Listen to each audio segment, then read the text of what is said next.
তো বন্ধুরা ক্যামেরাটা অন করলাম, ক্যামেরা অন করার পরিকল্পনা ছিল না। তো কিছু বাইক একসাথে যাচ্ছে, তো আমি চাচ্ছিলাম ওই বাইকগুলো হয়তো বা ট্যুরে যাচ্ছে একসাথে যাওয়ার জন্য। তো চলুন একটু এগোনো যাক, দেখি তাদের ধরতে পারি কি না। তারা অনেক সামনে আছে আমার, তো দেখি হয়তো বা তারা কোনো দাওয়াতে বা একসাথে বন্ধুরা কোথাও ঘুরতে যাচ্ছে। তো দেখে ভালো লাগলো অনেক বাইক একসাথে, তো সেই জন্য ক্যামেরাটা অন করলাম। মানে আমিও একটু তাদের সাথে বাইক চালানোর চেষ্টা করব আর কি, সেজন্য মূলত ক্যামেরাটা অন করা। দেখি তাদের কি ধরতে পারবো কিনা, একটু সামনে যাওয়া যাক। 5-6টা বাইক হবে সম্ভবত।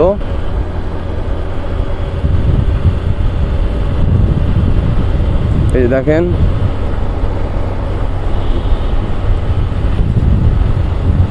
তো এরকম বাইক কিন্তু একসাথে দেখলে অনেক ভালো লাগে, কারণ আমরা বন্ধুরা মিলে কিন্তু এরকম অনেক বাইক একসাথে করে যাই আর কি।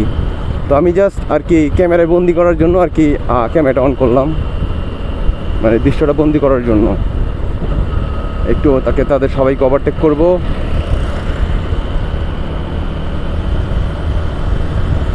চলুন এগোনো যাক সামনের দিকে। মানে এরকম বাইক দেখলে কিন্তু নিজের কাছে অনেক ভালো লাগে। মানে ট্যুরে যাওয়ার সময় সবাই ভাবে আর কি বাইক সারিবদ্ধভাবে যায় আর কি।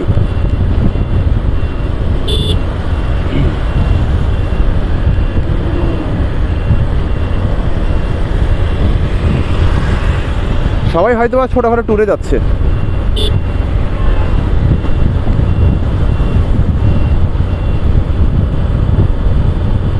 তো শেষ, আমি সামনের দিকে চলে আসছি।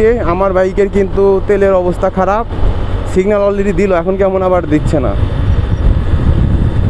গতি কিন্তু মোটামুটি ভালোই খারাপ না। আর এই রাস্তাগুলোতে ভাই আসলে টানেরই একটা রাস্তা, টান না দিলে শান্তি লাগে না এইসব রাস্তায়।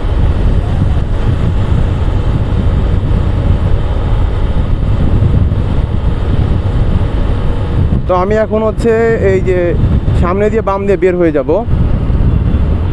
কারণ সামনে দিয়ে চলে গেছে মহাস্থান, রংপুর, পারোপুরের উপর দিয়ে, কিন্তু আমি নিচ দিয়ে যাব আর কি।